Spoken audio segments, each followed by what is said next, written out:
Hey folks, Robbie Payne here again with a full review of the ACER C720. Now if you follow me on YouTube and or Google Plus, you've seen the unboxing already, and we've kind of taken a tour of the device and gotten around it just a little bit, but we'll take a quick tour to start things off. You can see the top is kind of emblazoned with this matte finish, pretty cheap feeling plastic. It's probably impossible for you to see it on the video, but it does do a pretty good job of picking up fingerprints, even though it's kind of a matte finish. And then when they get on there, they're really difficult to get off. Just a quick note. On the side of the device, we have a USB 3.0 port, HDMI port, power jack, and headphone microphone slot. Nothing on the front of the device, a couple LED indicators for charging. Inside we have a full-size SD card slot, a USB 2.0, and then a Kensington lock, and nothing along the back other than fans here. And this device obviously does not support a SIM, any 4G or 3G. There may be some variants out that do. If not, there will be.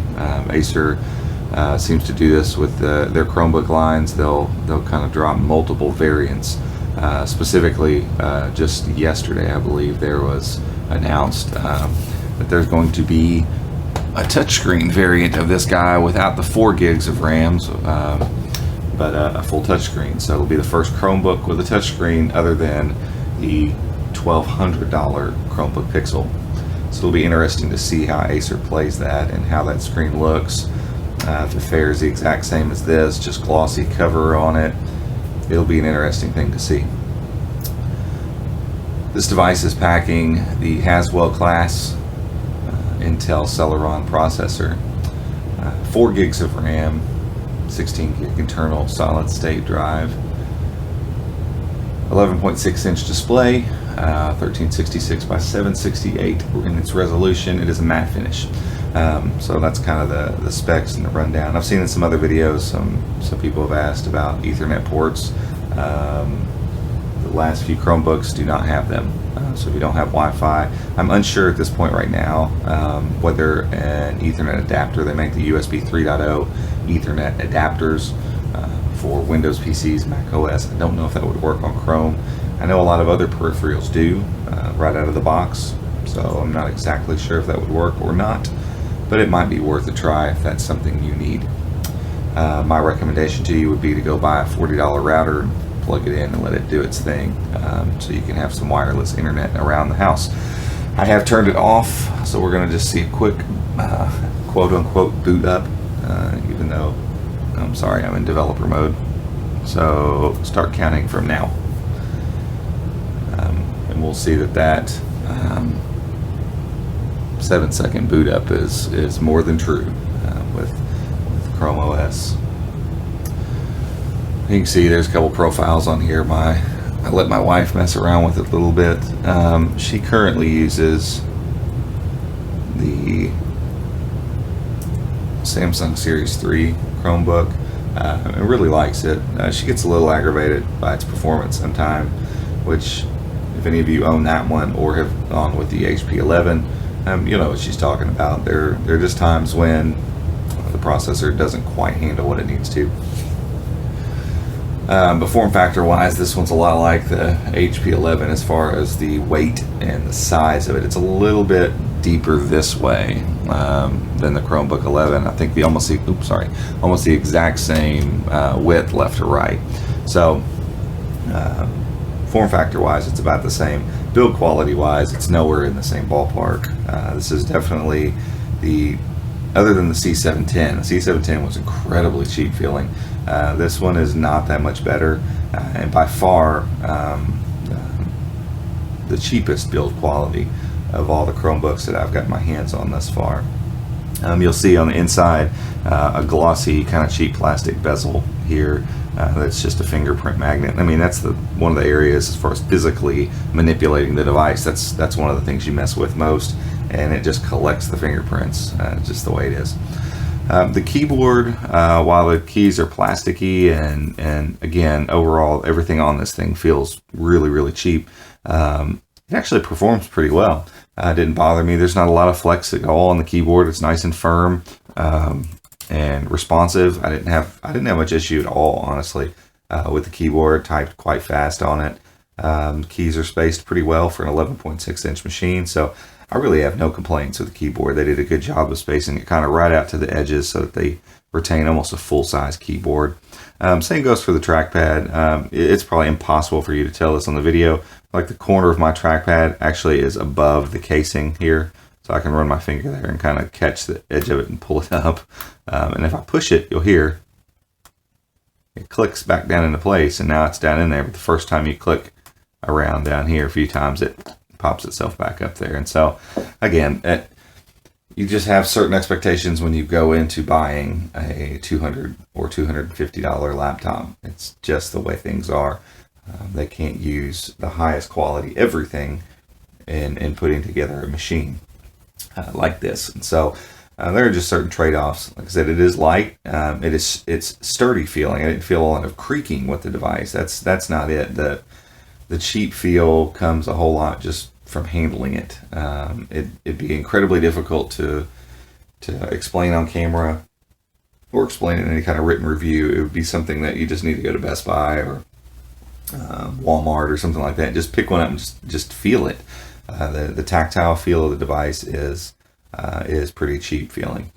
Other than that, if you were to look at my Chromebook 14 review, which you can go down below the video, just click my profile and you'll see some other videos. The Chromebook 14 and this share exact similar internals, and this is a Chromebook, and so the software is the exact same. So we're really just talking about hardware differences, and really they're just external hardware differences because internally they're the exact same machine. And what I found is this Chromebook is just as quick at doing, well, pretty much anything that the Chromebook 14 can do. The display is decently usably bright. It's probably difficult for you to see on the camera. We'll knock it down a little bit just so you can kind of see. And the battery life is exceptional thanks to the Haswell processor. The trackpad, though it feels cheap, is nice and responsive. It tracks the cursor very smoothly. 2-finger scrolling works just fine. No issues there. I've had some questions in previous videos about Java, not JavaScript, but Java running applets and stuff like that. You're not going to get that on a Chromebook. It will not run Java. It runs JavaScript, obviously, but no Java. And here's Google+, which is infamous for being terrible on Chromebooks. And we can see that with Haswell now, that's just not the case anymore. So that's pretty cool to see it moving nice and smooth through difficult things. And you'll notice, I don't know if I can catch this. You kind of see the glare on the bezel there. A lot of glare coming from a window, but you don't see any glare whatsoever on the screen. I did kind of like that. Even though the screen is the most washed out of any, until I got it back next to my Chromebook 14, I really didn't think it was that terrible, but it makes the Chromebook 14's display look much better. And I'll have a hands-on or a side-by-side comparison between this and the 14 coming up soon. But it really looks washed out next to the Chromebook 14. And the Chromebook 14 looks really washed out next to a good IPS display, such as the HP 11. So this is way down on the totem pole as far as displays go. But I will say, having worked with it for a few days, being in front of it for hours at a time, it honestly just didn't bother me that bad. Again, it's just like with TVs and things like this, until you see it next to something superior, sometimes it doesn't seem that bad. So take that with a grain of salt. When you see it on a showroom, you see it in Best Buy or something like that, you're going to see the display kind of up next to something like an HP 11, and it's going to look like garbage next to that. It really is. I can't stress that enough. However, it's difficult in those situations to see it without any competition. And without competition, it's not that bad. It's usable. It really is. And so I'm not going to go through showing a ton of games and all that kind of stuff on here. We'll load up one thing real quick. Murder Files. I've used this in a couple other reviews. It's a fun little game. It's a really interesting take on a whodunit kind of thing, and it's just a fun game, and it does render a lot of 3D stuff, so it's nice to see. It's nice to watch these Chromebooks kind of deal with 3D graphics. Kind of lets you hear the speakers as well. Again, not great. They're not super loud. They're passable. I really don't know who sits around and listens to stuff at length just on their laptop without some sort of external speaker, but a lot of people really like good speakers and laptops, and this is probably not going to be the best thing in the world, but you can see it, everything rendering real nice. This is all 3D, all real-time rendering, and Chromebook handles it no problem, so pretty cool. But if you haven't played this game and you have a Haswell Chromebook, try that guy out. It's pretty fun. Other than that, guys, there's not too much else to talk about. And I'm sure I'll get a myriad of questions after this video is posted. But, it's a Chromebook. So software-wise, if you want to kind of get a better rundown of what Chromebooks in general can do, I go way more into depth on the HP 14 and HP 11 reviews, and don't feel the need to do that here again. It's a Chromebook, and this thing can run anything that Chrome OS can throw at it. So really what you're talking about when you consider a device such as the ACER C720 is form factor, weight, screen size, price is one of the big ones. And so even though I tend to like a lot of the features and the build quality, say on the HP 11 or the HP 14, they're both more expensive. The HP 14, especially the one I have, is actually a full $100 more expensive than this guy because it comes with LTE, a 14-inch screen. But performance-wise, there really isn't any difference. The small subtleties, clicks on the trackpad kind of sound hollow. They're not loud. They're not obnoxious. I used the Transformer Book T100 for about 2 days, and that trackpad was obnoxious. It was small sounding and just clicked so loud. It was almost borderline ridiculous. This one has a real hollow click, but at least it's quiet. The keys are kind of clacky feeling. And the overall overwhelming feel of the thing, if somebody else sees it, if they touch it, if you use it, I can't come up with any other word other than it just feels cheap. And it is cheap, so that's fair, right? It's a $250, and if you get the 2 gigs of RAM, a $200 laptop, so it is cheap.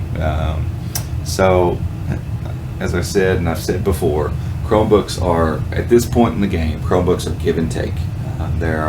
You get good things with certain ones, you take away things with other ones, and hopefully, my hope is that at some point in the next year, we're going to see some mid-range Chromebooks. So instead of just the race to the bottom, hopefully we'll start seeing some $400 and $500 Chromebooks that can really pull in some stellar outward appearance and design and still maintain decent internals, because we're not talking about needing i3s, i5s, i7 Haswells in these guys. This Celeron more than takes care of what needs to be done. So I don't know if I know the quad core ARM processors that are out there that are awesome, Snapdragon 800 for instance.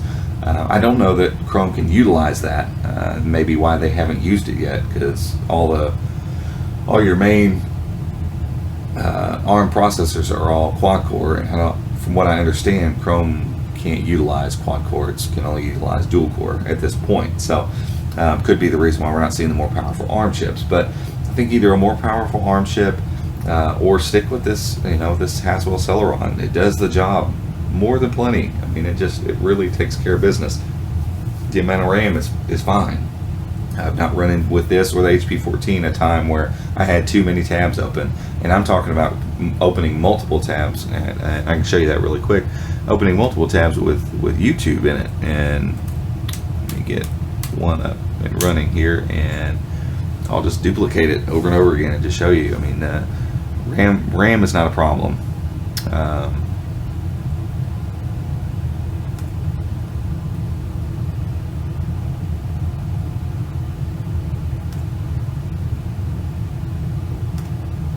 One thing I will say too about this one, and this would just go with 11.6-inch devices in general, you know, working at a desk with it, you really kind of have to stay leaned forward, leaned in, because the text gets a tad bit small. So back behind the camera right now, and I just had my eyes checked, by the way, I have 20/20 vision, so back behind the camera, you know, some of this text is a little bit difficult to make out.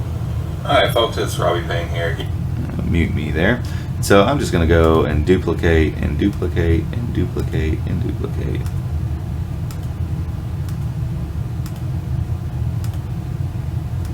Sorry guys, YouTube had a little issue there. So instead, we've loaded up quite a few tabs of The Verge, which is, if you're not familiar with it, kind of an all-encompassing tech website, and they, by looking at it here, you can see it's a very content-heavy website, and so ends up being a pretty good test for browser speed. And so I've got it open in multiple tabs, and we'll scroll to different places, and just so you can see it's not having to reload. We'll scroll down a little bit with that one, and so we see all the multiple places. We're not getting reloads, and for kicks, we'll even start this video here as well. Let it get going, and we'll pick one of these, and you can see it still scrolls nice and smooth. So this is a pretty heavy test right here going on. So you can see the processor in this guy is plenty. It's handling everything you need it to handle. It does everything you need it to do, and so to kind of finish my point, what I was saying, it would be nice to see a $400 to $500 Chromebook where that money is spent on aesthetically pleasing exteriors, well built, firm construction, good keyboards, trackpads, fantastic displays, and I'm not even talking about high res displays. I think you get up to 1600 by 1900 or by 900, and that's plenty. It would look great on this size or 13-inch or something like that. We're not talking about cramming more pixels, just talking about making better use of the pixels that we've got already. And then we're going to start seeing some Chromebooks that really feel very premium. The HP 14, I feel like, kind of has a lot of those boxes checked already, but this screen still suffers a little bit better than this one, but it still suffers a little bit. Stick around. I'm going to have a full side-by-side comparison between this and the HP 14 upcoming. Scroll down, subscribe. Hopefully you'll see more Chromebook stuff in the future. Thanks again for watching. Have a good one.